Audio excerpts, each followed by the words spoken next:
The moment I satisfied through the Whitmore family's front door holding baby Rosie, Patricia Whitmore looked at me like I was a stain on her marble floor. Her smile was the kind people wear at funerals, technically present, emotionally absent. Her eyes did a slow scan from my Target clearance sweater to my scuffed flats to the baby drooling on my shoulder. I watched her calculate my entire net worth in 3 seconds flat. Then she said 5 words that made my blood turn to ice. So this is the girlfriend. Not welcome to our home.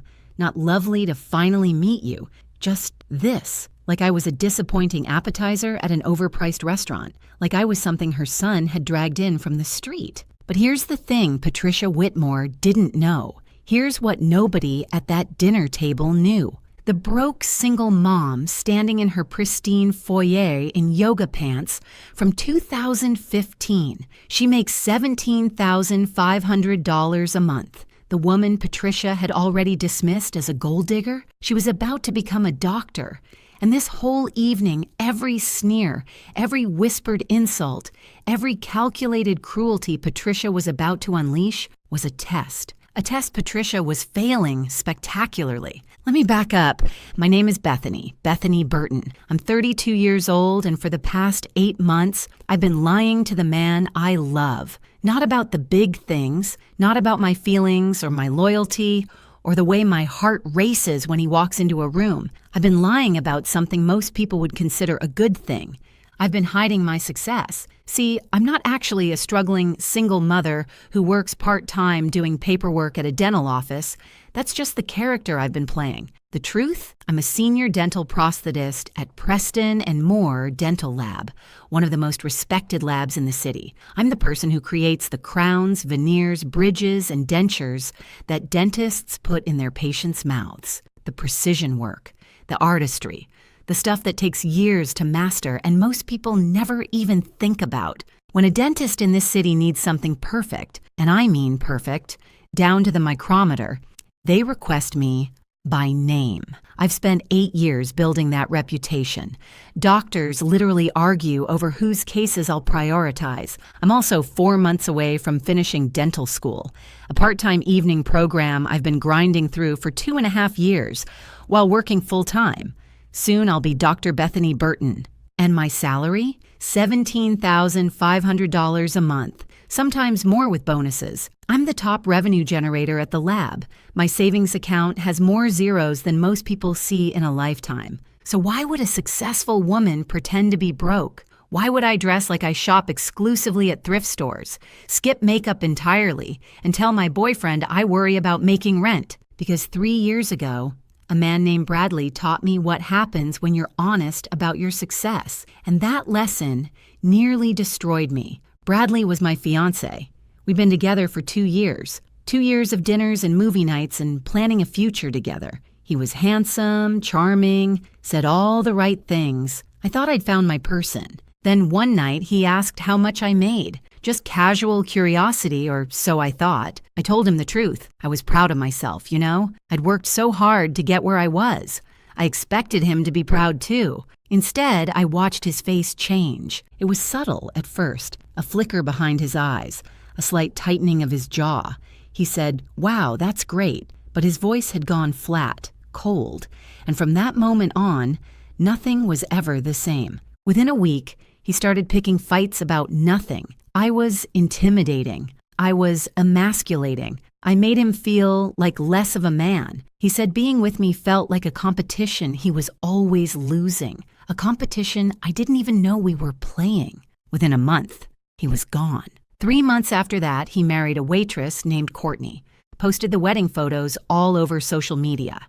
Caption, "Finally found a woman who lets me be a man." I saw those photos at 2 a.m, alone in my apartment, eating ice cream straight from the container like a walking cliche, and something inside me just broke. For a year after Bradley left, I was a ghost. I went to work, came home, cried, slept, repeat. I stopped going out, stopped answering calls. Most of my friends eventually gave up trying.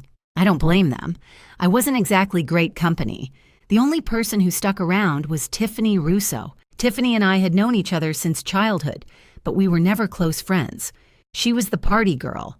I was the study all weekend girl. We had nothing in common. But when I was drowning, Tiffany was the one who showed up at my door with cheap wine and terrible advice. She dragged me out of bed, forced me to eat something besides cereal, remind me that the world existed outside my apartment walls. So when Tiffany got pregnant unexpectedly last year and had baby Rosie, I wanted to return the favor. And when Tiffany realized, pretty quickly, that motherhood wasn't exactly her calling, I stepped in more and more. First, it was a few days a week, then most days, then somehow essentially full-time. I pay Tiffany $800 a month now. She calls it reverse babysitting. She gets money and freedom to keep bartending and living her life. I get Rosie. And somewhere in that arrangement, an idea started forming. A crazy, possibly unhealthy, definitely manipulative idea. What if I used Rosie to test my next relationship? What if I presented myself as a struggling single mom, broke, overwhelmed, nothing to offer financially, and watched how a man treated me? If he could love me when I appeared to have nothing, then maybe, just maybe, he deserved to know the real me. If he couldn't? Well, better to find out before I got my heart shattered again. I perfected the look. Yoga pants with a mysterious stain I never bothered investigating. Sweaters that had seen better days. Specifically, the days of 2018. No makeup, hair in a permanent ponytail, and the bone-deep exhaustion that comes from actually caring for a 10-month-old baby. I called it exhausted chic. Very convincing. Tiffany's parenting style, by the way, was creative. When I first started watching Rosie full-time, I found that baby happily gumming a pickle. Another time, a piece of beef jerky. Once, I'm fairly certain it was pepperoni that had fallen on the floor. That child has survived things that would make a pediatrician faint, but she's healthy, happy, and apparently has an iron stomach. So maybe Tiffany was onto something. Probably not, but maybe. I met Graham 8 months ago at a coffee shop. I was holding Rosie, who was doing that adorable baby thing where they grab at absolutely everything within reach. Graham was in line behind me. When Rosie knocked my coffee right out of my hand and it splashed across the floor, I wanted to disappear. I was exhausted, embarrassed, and covered in lukewarm latte. But Graham, he laughed, not at me, with the situation. He helped me clean up, insisted on buying me a replacement, and asked if he could sit with us. He saw a tired single mom in cheap clothes with a fussy baby, and he stayed anyway. Over the next 8 months, Graham proved himself over and over. He never made me feel bad about my situation. He paid for dinners without making it awkward. He showed up with diapers and formula just because. He looked at Rosie like she was already his daughter. I told him I worked part-time doing paperwork at a dental office. Filing, scheduling, nothing exciting. I told him Rosie's dad wasn't in the picture, but he sent a little financial help sometimes. I told him we were managing, but it was tight. Graham believed every word, and he loved me anyway. 3 weeks before the dinner from hell, Graham got nervous and excited in a way I'd never seen. He said his family wanted to meet me. "This is a big step," he told me, squeezing my hand. "I want them to know how serious I am about you." I should have been thrilled. Instead, I felt ice forming in my stomach because I'd heard about Patricia Whitmore, Graham's mother, the woman who had apparently sabotaged 3 of his previous relationships, the woman who believed her son deserved better than whoever he actually chose. I was walking into enemy territory, and I was walking in disguised as the exact type of woman Patricia would despise most. My phone buzzed. A text from Tiffany. "Hey, my parents are asking about Rosie again. They want to visit next month. This is getting complicated." I stared at the message. Tiffany's parents lived in Florida. They'd been making noise about their granddaughter for months, questioning whether Tiffany was fit to be a mother. They weren't entirely wrong. And now they were circling closer. The borrowed baby situation had an expiration date. I just didn't know exactly when that clock would run out. Everything was about to get very complicated. The test, the lies, the family that already hated me, and now this. I took a deep breath, picked up Rosie, and headed for the door. Whatever happened at this dinner, one thing was certain. Patricia Whitmore had no idea who she was dealing with, and by the end of the night, she would find out exactly how badly she'd underestimated me. Before we continue, if you're enjoying this story, please hit that subscribe button and tell me in the comments where you're watching from and what time it is there. I read every single comment, and your support means everything to me. Now, back to what happened at that dinner. The Whitmore house wasn't a house. It was a statement, a declaration of wealth that started at the iron gates and screamed louder with every inch of the circular driveway. By the time Graham parked his car and I got a good look at the 3-story colonial mansion with its perfectly manicured hedges and fountain, yes, an actual fountain, I understood exactly what kind of family I was dealing with. The foyer had a chandelier bigger than my first car. Actually, bigger than my first and second car combined. The floors were marble. The walls had actual paintings in actual frames, the kind that look like they belong in museums. I was afraid to breathe on anything. Graham squeezed my hand as we walked in. "They're going to love you," he said. He was lying. He had to know he was lying, but I appreciated the effort. Patricia Whitmore answered the door herself, which I later learned was unusual. She normally had help for that, but she wanted to see me first, to assess the threat before anyone else could form an opinion. "So this is the girlfriend," she said, her eyes doing that slow scan I mentioned. Sweater, flats, baby. Each item judged and found wanting. "Mom," Graham said, a warning in his voice, "this is Bethany, and this is Rosie. Charming," Patricia said, in a tone that suggested she found nothing charming about any of it. "Do come in. Try not to let the baby touch anything." The dining room was even more intimidating than the foyer, a table that could seat 16 set for 6, crystal glasses, china plates with gold trim, more forks than any human being could possibly need. I met the rest of the family in quick succession. Randall Whitmore, Graham's father, was a quiet man with observant eyes. He shook my hand, said, "Nice to meet you," in a way that seemed genuine, and then retreated into silence. I got the sense he saw everything but said nothing. Sloan Whitmore, Graham's 29-year-old sister, looked at me like I was an invasive species. She was overdressed, over-made up, and underimpressed. She called herself a lifestyle influencer and had 12,000 followers, most of whom, I suspected, were bots. When she saw Rosie, she wrinkled her nose. "Oh, you brought the baby." She said it the way you'd say, "You brought the cockroach," or "You brought the tax auditor." And then there was Nana June, Graham's grandmother on his father's side, 78 years old, sitting at the end of the table like a queen surveying her kingdom. She didn't say much at first, but her eyes were sharp. She watched everything with the intensity of someone keeping score. Dinner began with Patricia conducting an interrogation disguised as polite conversation. "So, Bethany, tell us about yourself. What do you do?" I had rehearsed this. I work part-time at a dental office. Paperwork mostly. Filing, scheduling, that kind of thing. Patricia's lip twitched. "Part-time." "Yes, it's hard to work full-time with a baby. I imagine." She took a sip of wine. "And the baby's father? Is he involved?" "Not really. He helps out sometimes, but he's not in the picture." Patricia exchanged a look with Randall. The look said everything. Single mother. Part-time job. Nobody. Their son could do so much better. Sloan, never one to miss an opportunity for cruelty, pulled out her phone right at the dinner table. Her thumbs flew across the screen, and within seconds she announced her findings to the entire room. "I can't find anything about you online, Bethany. Like nothing. No LinkedIn, no Instagram, no Facebook presence at all. It's like you don't exist." I kept my voice steady. "I'm not really a social media person." This was actually true. I kept my professional life completely private. No photos, no posts, no digital footprint that could connect Bethany Burton, dental prosthetist, to Bethany Burton, struggling single mom. It was a deliberate choice that was now paying off. Sloan looked at me with suspicion. "Everyone is on social media." "Not everyone. Weird people aren't." Graham stepped in. "Sloan, that's enough." But his voice lacked conviction. He was trying to keep the peace, not defend me. There's a difference, and I felt it like a splinter under my skin. Patricia leaned toward Randall and whispered something. She thought she was being subtle. She wasn't.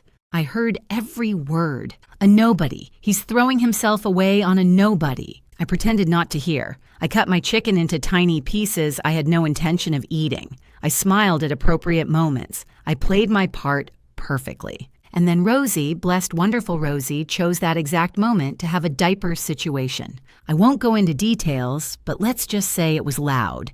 It was sudden, and it was immediately apparent to everyone at the table. Rosie also managed to spit up on what I would later learn was a $15,000 antique Persian rug. Patricia's left eye twitched in a way I didn't know eyes could twitch. That rug aged 10 years in 2 seconds. So did Patricia. Perhaps, Patricia said, her voice tight as a wire, you should handle that elsewhere, away from the dining room and the antiques, and the general vicinity. I excused myself and took Rosie to find a bathroom.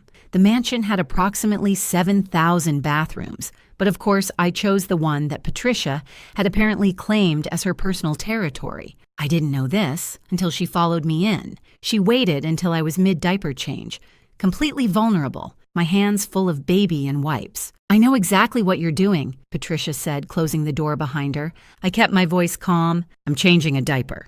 Don't play innocent with me. She stepped closer. I see women like you all the time. You find a successful man, you trap him with a baby that's probably not even his, and you ride that meal ticket for the rest of your life. My blood was boiling, but I kept my hands steady. Rosie needed me calm. Rosie is not Graham's baby, I said. She's mine, from a previous relationship. Even worse, you're bringing another man's child into my son's life. Baggage, that's what you are. Baggage with a diaper bag. I could have destroyed her right then. I could have told her exactly who I was, how much I made, how many doctors begged for my work. I could have watched her face crumble as her assumptions shattered, but I didn't, because the test wasn't over, and Patricia was proving exactly why I needed to run it in the first place. Graham loves me, I said simply, and I love him. Patricia laughed. It wasn't a nice laugh. Graham is infatuated. He thinks he's rescuing you. It's a hero complex, nothing more. When the novelty wears off, he'll see you for what you are. And what is that? She smiled, cold and sharp. Temporary. She left me alone in that bathroom, hands shaking with rage, Rosie looking up at me with innocent eyes. When I returned to the dining room, I saw a text notification on my phone from my colleague at the lab. Emergency! The Morrison case! The $40,000 full mouth reconstruction. Dr. Preston says only you can fix it. Triple overtime if you come in tonight. My heart sank. The Morrison case was huge, the kind of project that built reputations, the kind of opportunity that didn't come often. I texted back, can't tonight.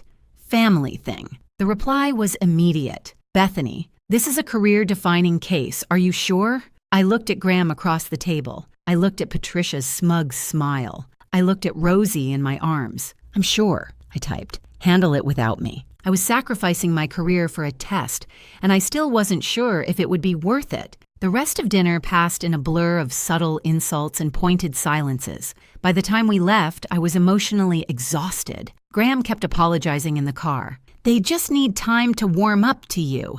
Mom is protective. That's all. Protective, right. Patricia Whitmore wasn't protective. She was a guard dog with a designer handbag and a vendetta against anyone who threatened her vision of the perfect family. But I didn't say any of that. I just nodded and held Rosie and wondered if I'd made a terrible mistake. I almost ended it that night. Sitting in Graham's car outside my apartment building, Rosie asleep in her car seat, I came within inches of telling him everything. The truth about my job, my income, my elaborate test. I was exhausted from pretending and tired of being humiliated by people who thought they were better than me. But then Graham took my hand and said something that stopped me. I'm sorry about my family. They were awful tonight, and you didn't deserve any of that. But I need you to know something. He turned to face me, his eyes serious. They don't define me. Their opinions don't decide my future.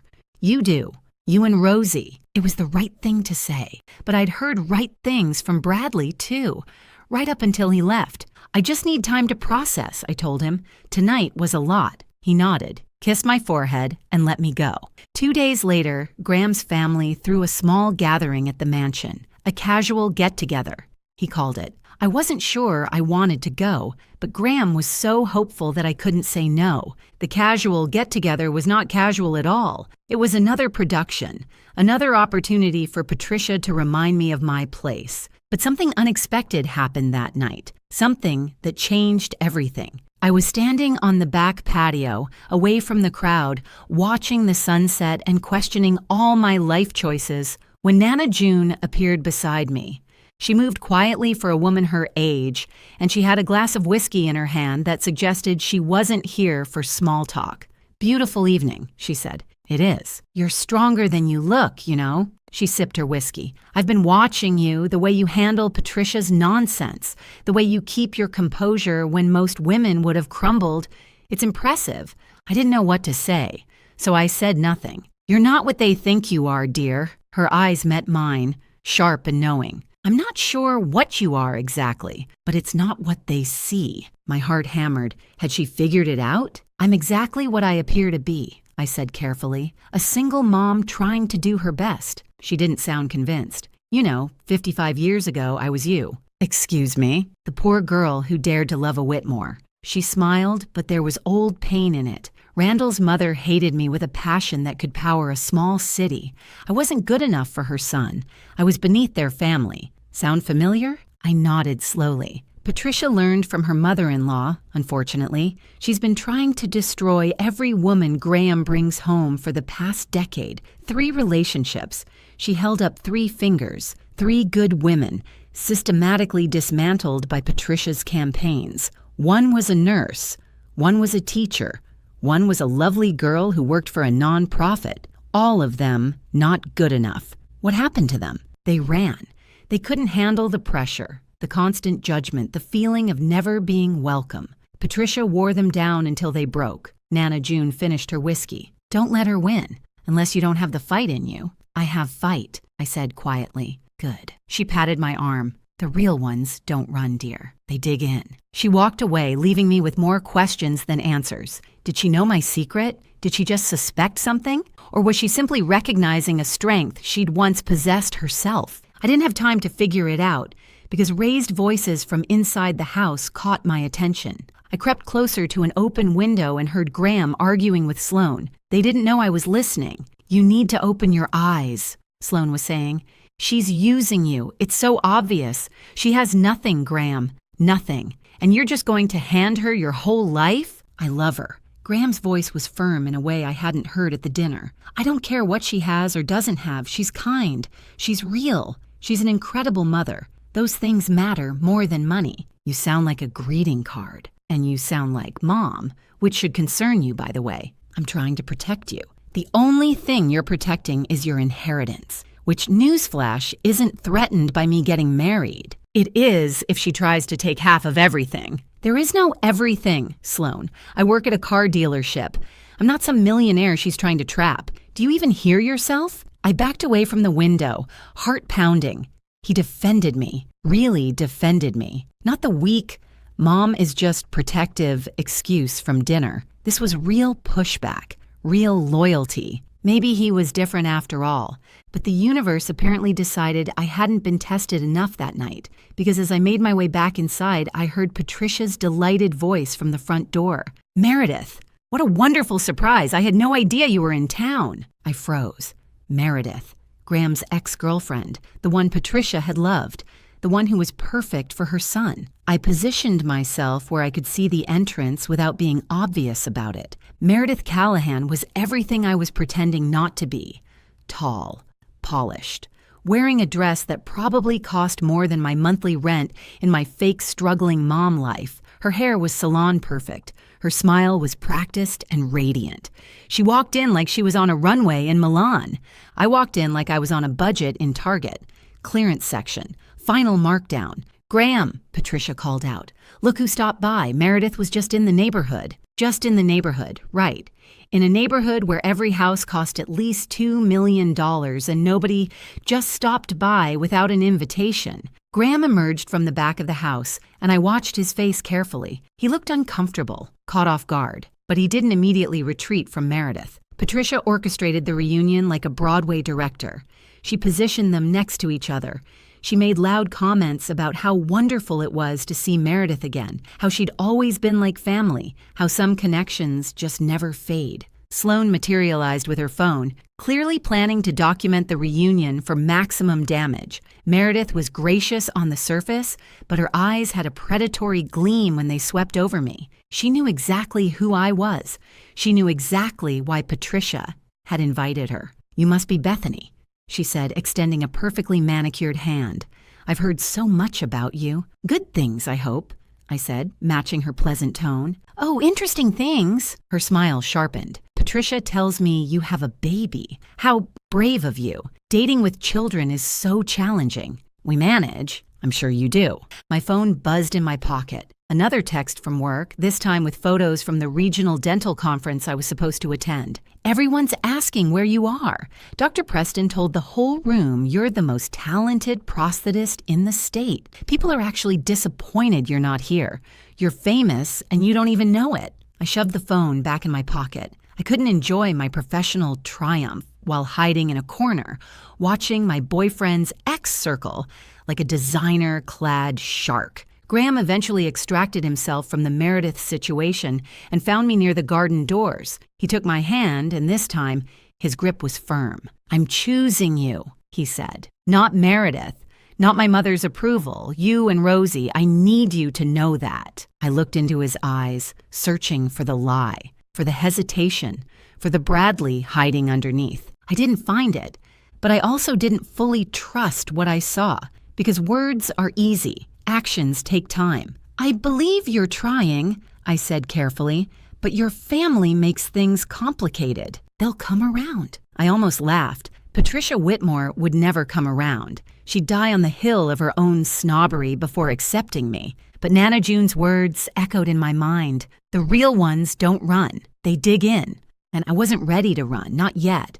But I wasn't ready to reveal my secrets either. Let's see how much pressure this relationship could take before it cracked. Nana June found me again before we left. She pressed a piece of paper into my hand. "My phone number," she said, "in case you ever need an ally in this family." I must have looked surprised because she laughed. "Patricia has been insufferable since 1987, dear. Don't take it personally. She's insufferable to everyone equally, very democratic about it." For the first time that night, I genuinely smiled. Maybe I did have an ally, an unexpected one, in the last place I would have looked. As Graham drove me home, my mind was racing. The test wasn't over. If anything, it was just beginning. Patricia would escalate. Meredith would circle. Sloane would scheme. But Graham had defended me. Nana June had reached out. And I had more fight left in me than any of them realized. The question was, when the real truth came out, would any of it matter? A week passed after the party.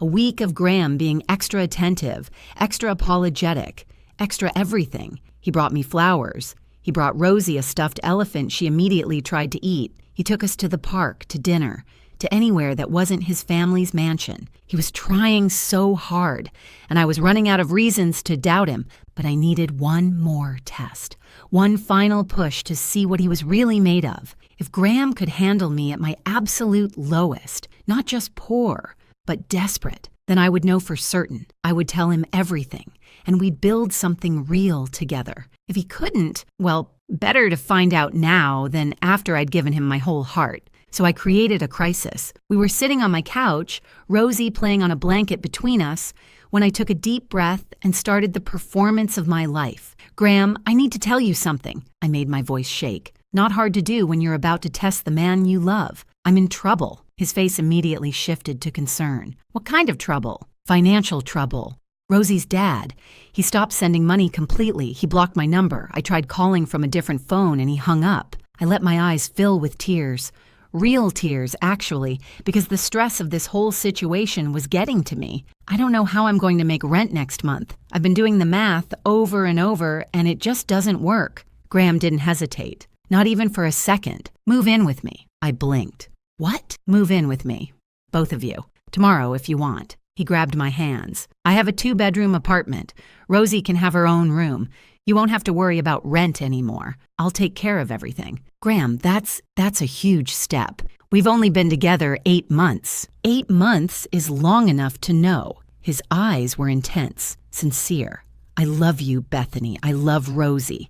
I don't care about timelines or what's appropriate. You need help, and I want to help. It's that simple. I stared at him, searching for the catch, the hesitation, the tiny flicker of doubt that would tell me he was just saying what he thought he should say. I didn't find it. Are you sure? I pressed. Your family would hate it. Your mother would have a stroke. Graham actually laughed. My mother has a stroke every time I don't do exactly what she wants. She'll survive. And honestly, this isn't about her. This is about us. You, me, and Rosie. That's my family now. My heart cracked open a little. This was exactly what I'd been hoping to hear. But hope is a dangerous thing when you've been burned before. Let me think about it, I said. It's a big decision. Take all the time you need, but know that the offer stands. Today, tomorrow, next month, whenever you're ready. He kissed my forehead and held me close, and I felt like the worst person in the world for testing him like this. But I wasn't done yet. 2 days later, Graham called me with news. My mom wants to have a family meeting tomorrow night. Okay, what time should I be there? Silence. Graham, she didn't invite you. His voice was tight with anger. I told her that was unacceptable, but she insisted it was family only. I'm sorry, Beth. I tried. It's fine. It wasn't fine, but it was expected. Go, see what she wants. You can tell me everything after. What Graham didn't know was that I already had an inside source. Nana June called me that afternoon. Patricia's planning an ambush, she said without preamble. She's been making calls all week, gathering ammunition. I think she's going to give Graham an ultimatum. What kind of ultimatum? You or the family. That's Patricia's favorite weapon. She's used it before. My stomach dropped. What should I do? Nothing yet. Let her show her cards. And don't worry, I'll be there. Recording everything. Recording? Dear, I've been documenting Patricia's nonsense for years. I have an entire folder on my phone. I call it the Patricia Files. Very thorough.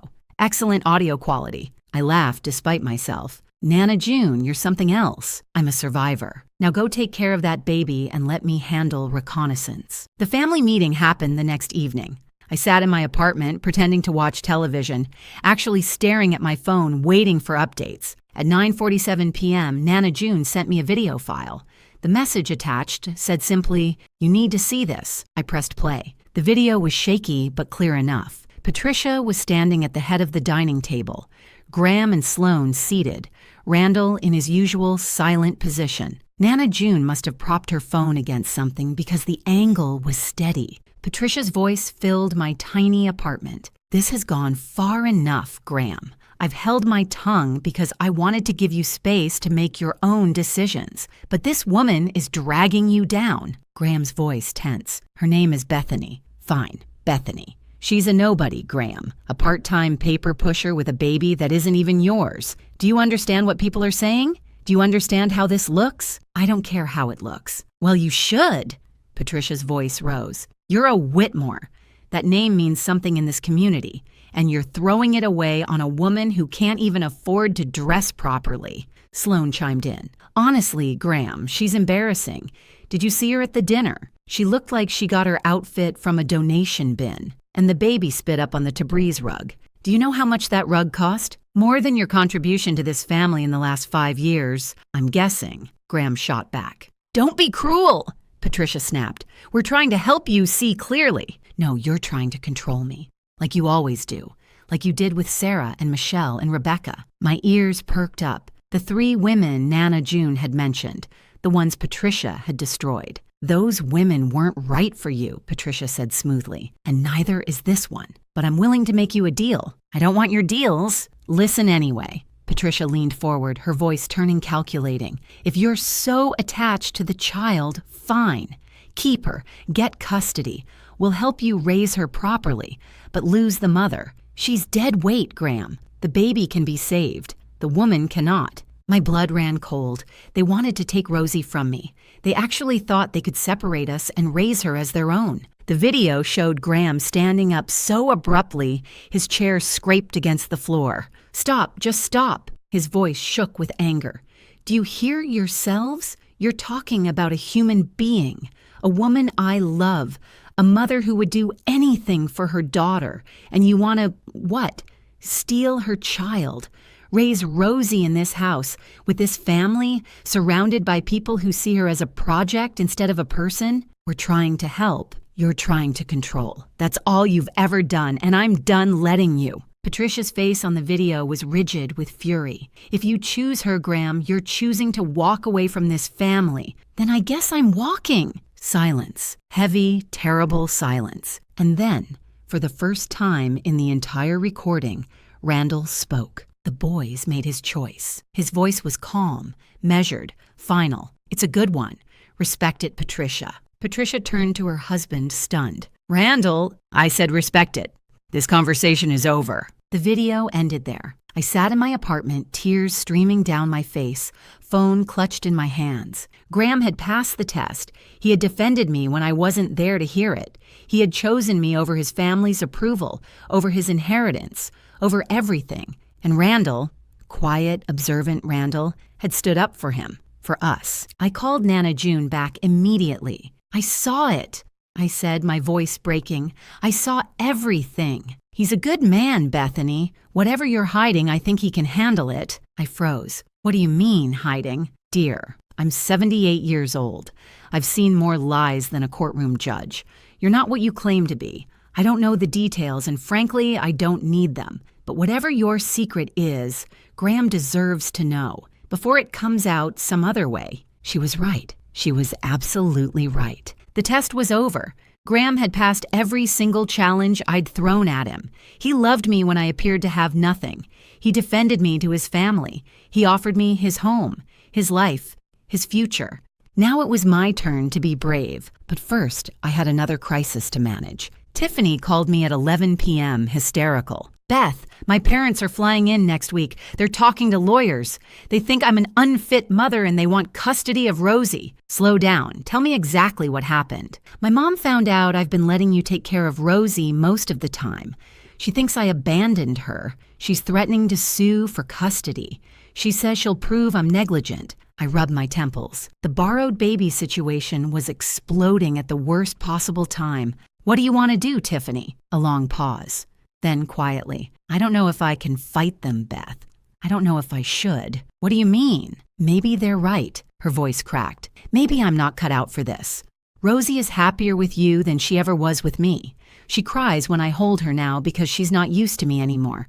What kind of mother am I if my own baby doesn't recognize me? My heart ached for her. For all her flaws, Tiffany was trying. She was just lost. We don't have to decide anything tonight, I said. Let's meet tomorrow and talk through the options.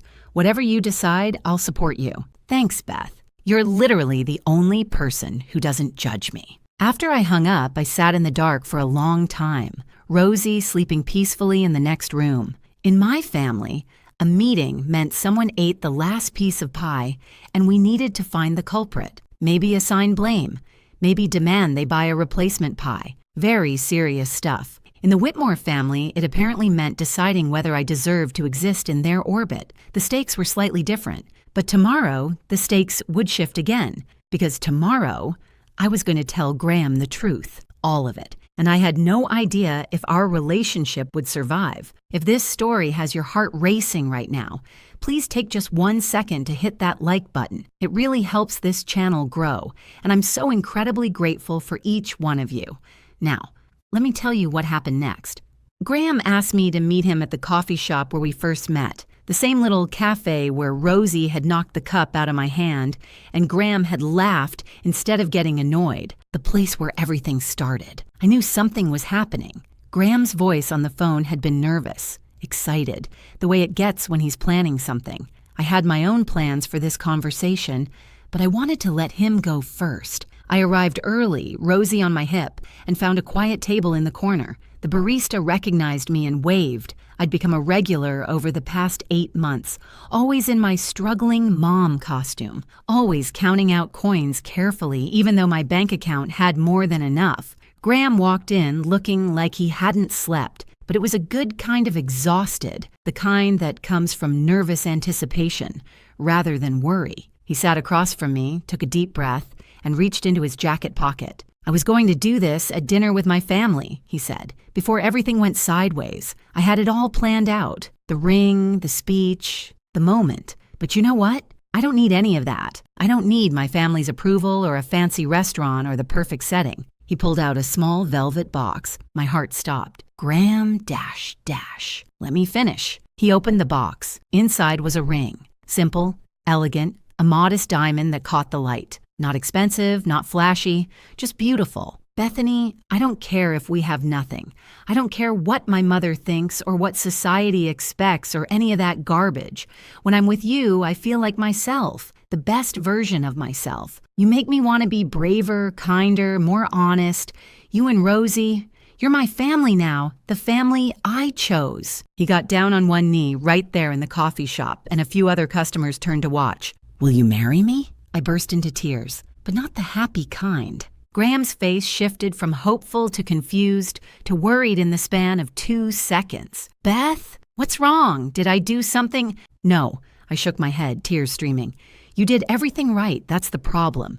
You're perfect and I've been lying to you for 8 months and I don't deserve any of this. What are you talking about? Rosie, sensing the tension, started to fuss. I bounced her automatically while trying to form words that would destroy everything I'd built. I'm not who you think I am, Graham. What do you mean? And then I told him everything. I'm not a part-time paper pusher. I'm a senior dental prosthetist at Preston and Moore Dental Lab. I've been there for 8 years. I make the crowns and veneers and dentures that dentists use. When doctors need precision work, they request me by name. I'm also in my final semester of dental school. In 4 months, I'll be Dr. Bethany Burton. Graham stared at me, the ring still in his hand, his knee still on the floor. I kept going. I had to get it all out. I make $17,500 a month, sometimes more with bonuses. I'm not struggling, Graham. I've never been struggling. I have more money in savings than most people make in 3 years. I don't understand. He slowly stood up, the ring box closing in his palm. Why would you lie about that? Because 3 years ago, I was engaged to a man named Bradley. We were together for 2 years. When he found out I made more money than him, he couldn't handle it. He said I was intimidating and emasculating. He left me for a waitress and married her 3 months later. Graham's expression shifted from confusion to something softer, understanding maybe, or the beginning of it. I was devastated, I continued. It broke something in me. It made me think my success was a character flaw, that I needed to hide who I was to be loved. So when I met you, I created a test. I wanted to see how you would treat a woman you thought had nothing. If you could love me when I appeared to be broke and struggling, then you deserve to know the real me. A test. His voice was flat. Our entire relationship has been a test. Yes. Silence stretched between us. The coffee shop noise faded to a distant hum. Even Rosie went quiet, as if she understood the gravity of the moment. There's more, isn't there? Graham said quietly. I nodded, my throat tight. Rosie. What about her? She's not my daughter. Graham's face went pale. What? She's my friend Tiffany's baby. Tiffany got pregnant unexpectedly, had Rosie, and immediately realized she wasn't ready to be a mother. I've been helping take care of her, practically raising her, for the past 8 months. I pay Tiffany $800 a month, but biologically, Rosie isn't mine. Graham took a step back, then another. He ran his hands through his hair, the universal gesture of a man trying to process too much information at once. So the struggling single mom wasn't struggling. No. And the baby I thought was yours isn't. No. And you've been testing me for 8 months.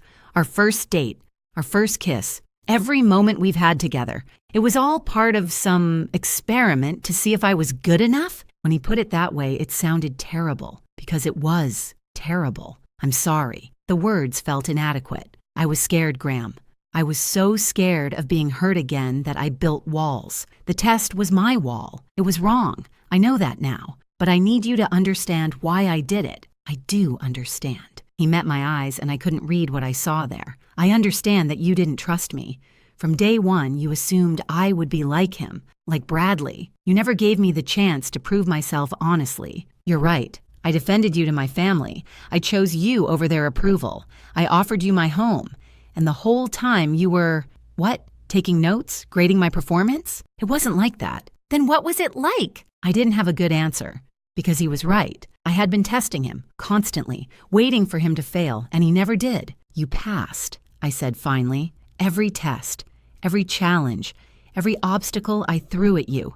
You passed all of them. You loved me when you thought I had nothing. You defended me when I wasn't there. You were ready to raise a child that had no biological connection to either of us. I was ready to raise your child because I loved you. And that's exactly why you passed. Because it wasn't about biology or money or status. It was about love, real love, the kind I stopped believing existed. Graham was quiet for a long moment. The ring box was still clenched in his hand. I wish you had trusted me, he said finally. That hurts more than the lying.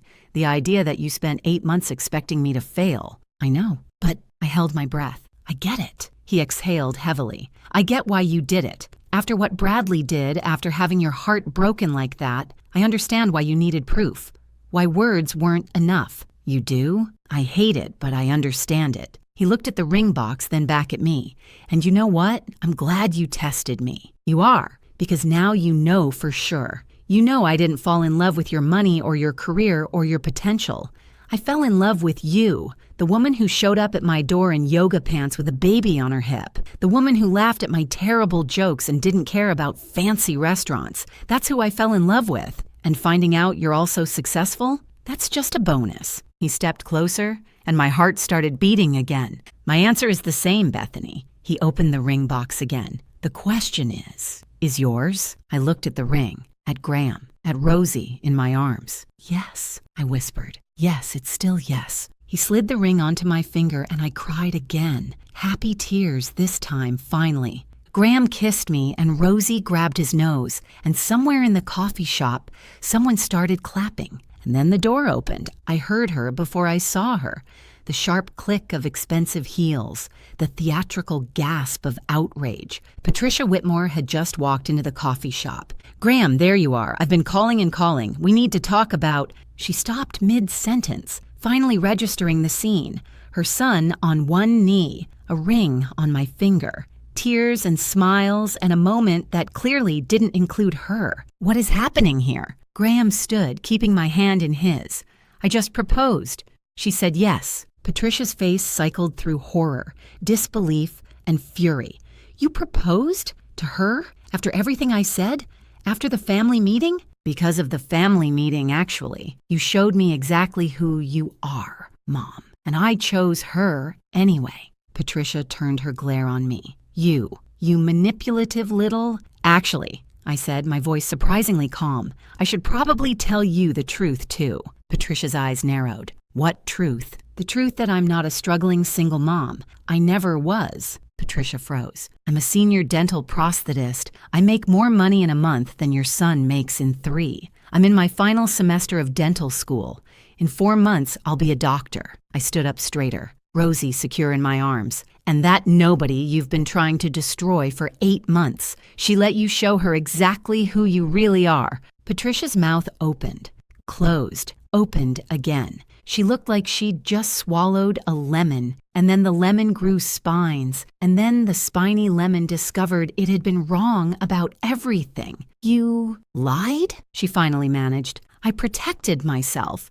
There's a difference, although I wouldn't expect you to understand that. For the first time in her life, Patricia Whitmore had absolutely nothing to say. She stood there, designer handbag clutched like a shield, completely and utterly speechless. Graham squeezed my hand. We're done here, Mom. If you want to be part of our lives, you'll treat Bethany with respect. If you can't do that, then don't bother coming to the wedding. He guided me past Patricia, out the door into the sunlight. Behind us, I heard the door close on Patricia's stunned silence. And for the first time in 3 years, I felt completely free. The next few days were chaos, but the good kind. News travels fast in families like the Whitmores, and by the time Patricia recovered from her coffee shop humiliation, the story had already spread, but not the version she would have wanted. See, Patricia made a critical error.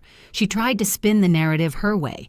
She called her society friends, her real estate colleagues, her entire network of wealthy housewives and country club members. She told them I was a liar, a deceiver, a con artist who had manipulated her poor, innocent son. But Nana June was faster. While Patricia was still formulating her attack strategy, Nana June had already been on the phone for hours. She called everyone who mattered, and in a community this tight-knit, word of mouth was more powerful than any social media campaign. Nana June's version of events was simple and devastating. My future granddaughter-in-law is a successful medical professional who pretended to be poor to make sure Graham loved her for herself. It's actually quite romantic when you think about it.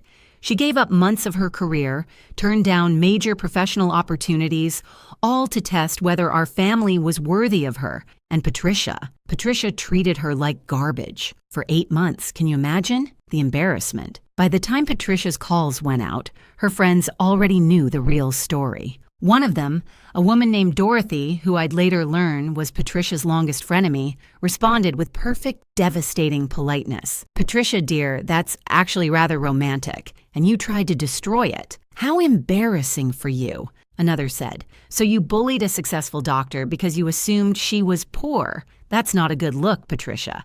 That's really not a good look at all." Patricia's reputation took a direct hit in her own social circle. The very people she'd been trying to impress, the community she'd worked so hard to dominate, they all saw her clearly now. Not as a protective mother, but as a snob who had judged a woman based entirely on appearances. And the best part? There was nothing she could do about it. Sloane predictably tried to mount her own attack. She posted a vague but pointed Instagram story about people who lie their way into families and gold diggers with secret agendas. It got 12 likes. 8 of them were bots. 3 were people who clearly hadn't read it carefully. One was her own mother. She deleted it within 6 hours. Nobody cared about Sloane's opinions. Nobody had ever cared about Sloane's opinions, and watching her realize that in real time was its own kind of justice. Randall found me 2 days after the proposal. I was at Graham's apartment helping him reorganize to make room for me and Rosie when the doorbell rang. I opened it to find Graham's father standing there, looking uncomfortable, in the way men of his generation often do when they're about to express emotions. "May I come in?" Of course. He stepped inside, looked around at the boxes and the baby gear and the general chaos of a life in transition. Then he looked at me. "I owe you an apology." "For what?" "For not speaking up sooner, at that dinner and all the times after. I watched Patricia treat you terribly, and I said nothing. That was cowardice." I didn't disagree, but I also didn't pile on. "You spoke up when it mattered, at the family meeting. I should have spoken up long before that." He paused, choosing his words carefully. "Patricia has always been difficult. I learned early in our marriage that fighting her directly was exhausting, so I retreated.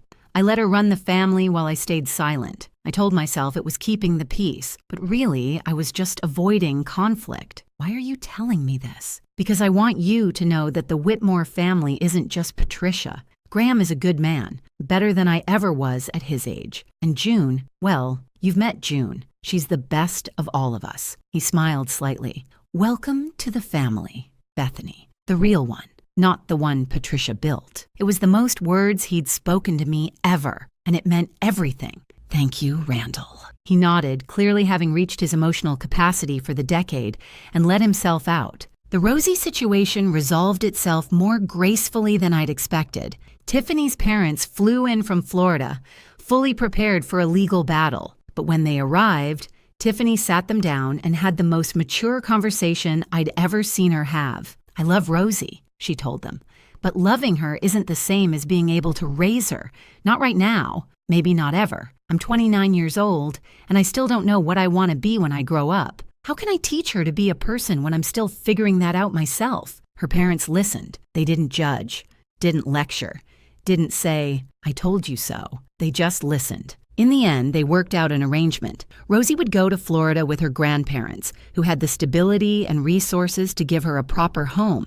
Tiffany would visit regularly, slowly rebuilding her relationship with her daughter from a position of honesty rather than obligation. And me? I would always be Aunt Beth. Birthdays, holidays, video calls every week. Rosie wouldn't forget me, and I wouldn't forget her.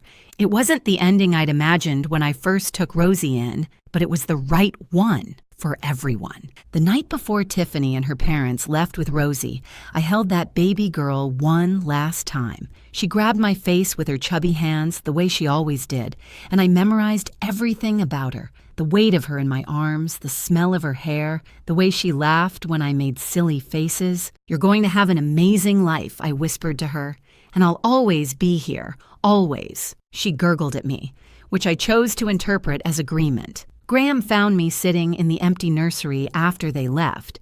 The crib was still there, but it felt bigger somehow, emptier. "You okay?" he asked. "I will be." I leaned into him. "I'm gonna miss her." "I know, me too." He kissed the top of my head. "But hey, someday when we're ready, we'll fill this room again with our own kids." Our own kids. The thing I'd wanted most for so long. The dream I'd almost given up on. "Yeah," I said, "we will." We sat there in comfortable silence, his arm around me, the evening light fading through the window. Graham cleared his throat. "So, Dr. Burton, when do I actually get to see you at work?" I laughed. "I graduate in 4 months, and then I'm thinking about opening my own practice. Small, just me. At least at first. Quality over quantity." "You'll be amazing at it." "You don't know that." "I do." He turned to face me, completely serious. "I believe in you. Not because of your degrees or your salary or any of that. Because of who you are. You're the most capable person I've ever met. Whatever you decide to do, you'll succeed at it." 3 words were hidden in there. Simple ones, but they meant everything. I believe in you. After Bradley, I'd stopped believing anyone could say that and mean it. After the test, after the reveal, after everything, Graham still meant it. "We should probably tell my side of the family about the engagement," I said. "They're considerably less dramatic than yours, but my Aunt Linda will definitely cry. Fair warning. I can handle crying. It's the silent judgment I struggle with." "Oh, there'll be none of that. My family is loud about everything. Opinions, emotions, football games, very loud." Sounds perfect. And it was. It really was. There's a saying I've heard my whole life. The people who love you when you have nothing are the only ones who deserve you when you have everything. I used to think that was just a nice quote for greeting cards and inspirational posters.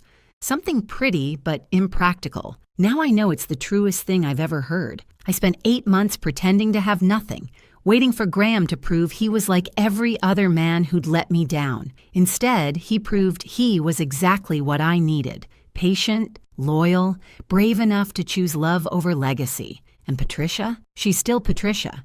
Still obsessed with appearances, still judging everyone who doesn't meet her impossible standards. But she doesn't have power over us anymore. Her opinion is just noise.